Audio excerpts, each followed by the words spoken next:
warahmatullahi wabarakatuh. Let me introduce myself. My name is Rahmania Nandita Putri. My number ID 68. Saya mahasiswa dari Poltekkes Tanjung Karang, Prodi Sarjana Terapan Keperawatan kelas internasional. I want to explain a relate reflection on the Hospital Management Information System.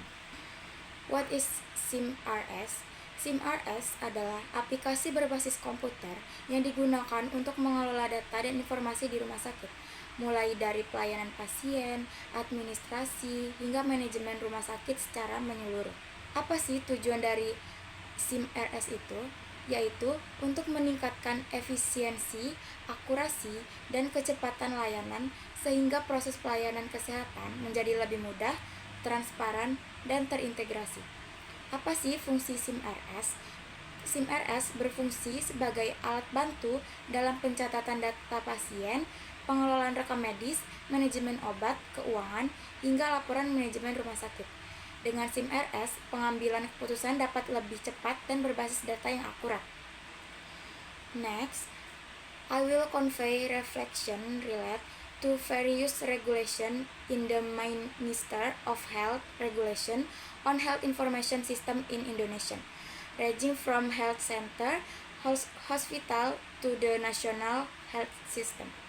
Jadi saya akan menyampaikan refleksi terkait berbagai regulasi dalam Permenkes tentang sistem informasi kesehatan di Indonesia, mulai dari puskesmas, rumah sakit, hingga sistem kesehatan nasional. Yang pertama, Permenkes nomor 31 tahun 2019, yaitu mengatur sistem informasi puskesmas. Tujuannya agar data kesehatan tercatat rapi, dilaporkan tepat waktu, dan dimanfaatkan untuk perencanaan, pengawasan, serta deteksi dini masalah kesehatan.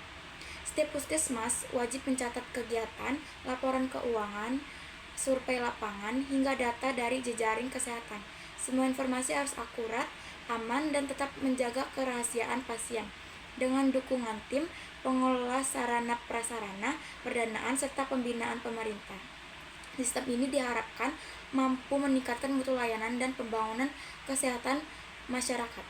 Lalu yang kedua, ada Permenkes nomor 46 tahun 2014, mengatur tentang sistem informasi kesehatan. Tujuannya menyediakan data dan informasi yang cepat, akurat, dan terpadu sebagai dasar pengambilan keputusan di bidang kesehatan. Setiap fasilitas kesehatan wajib mengumpulkan, mengelola, dan melaporkan data. Informasi ini dipakai untuk perencanaan, pengawasan, serta peningkatan mutu layanan kesehatan. Pemerintah pusat dan daerah memiliki tanggung jawab dalam pembinaan, penyediaan sarana, serta menjaga keamanan dan kerahasiaan data. Dengan adanya sistem ini, diharapkan pembangunan kesehatan lebih efektif dan masyarakat memperoleh pelayanan yang lebih baik. Kemudian, yang ketiga, ada Permenkes nomor 97 tahun 2015 memuat peta jalan sistem informasi kesehatan 2015 sampai 2019. Regulasi ini menjadi pedoman untuk membangun sistem informasi kesehatan yang terpadu.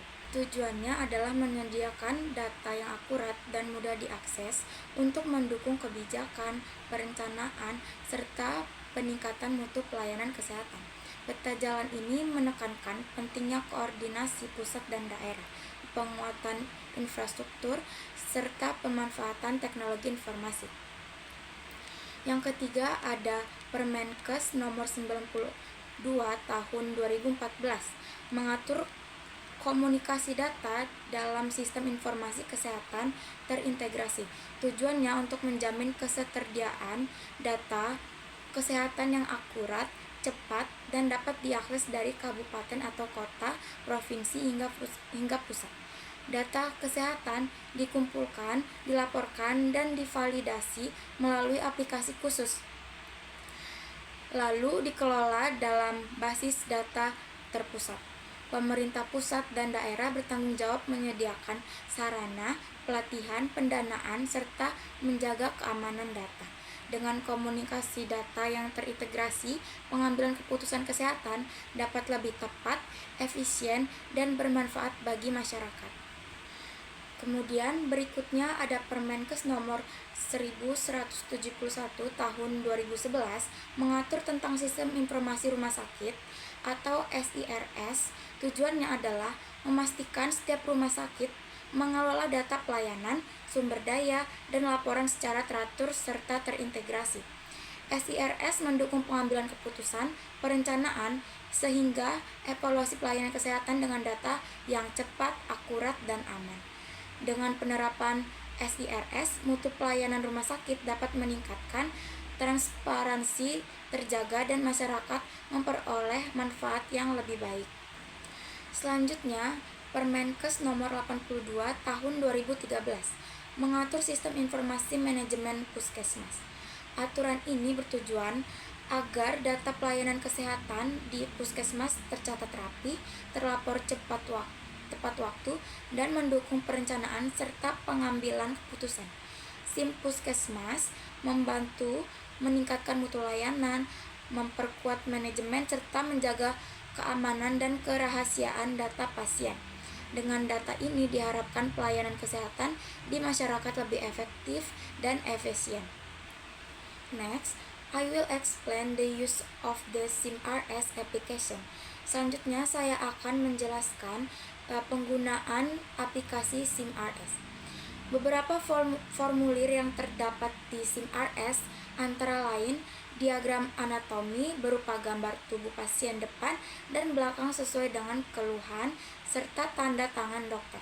Selain itu, terdapat formulir asesmen yang memuat data pasien untuk akreditasi, perencanaan pasien pulang atau discharge planning from rekonsiliasi obat yang dikonsumsi di rumah, serta persetujuan tindakan kedokteran yang ditandatangani oleh pasien, perawat, maupun saksi.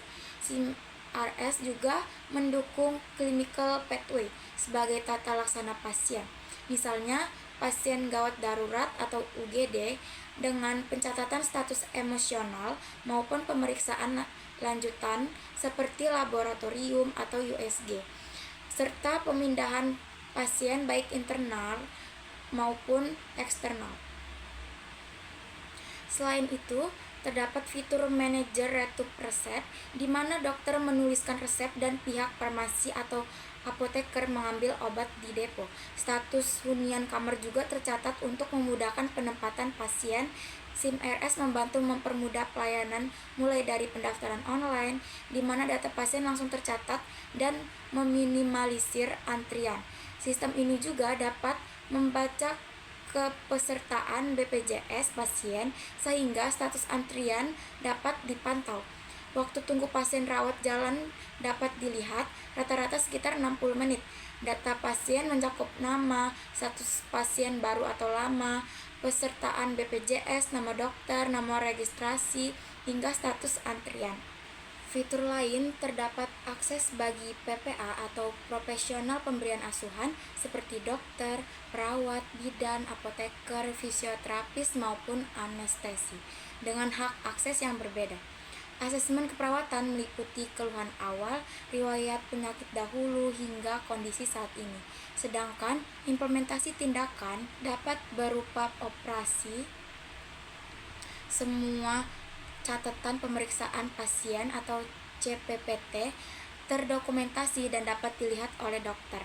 Resep digital memuat data obat, harga hingga obat yang digunakan pasien yang ditulis langsung oleh dokter. SIMRS juga dapat menampung film pasien meskipun belum semua difasilitasi, serta foto pasien atau hasil pemeriksaan penunjang seperti radiologi. That's all the explain from me. Thank you. Wassalamualaikum warahmatullahi wabarakatuh.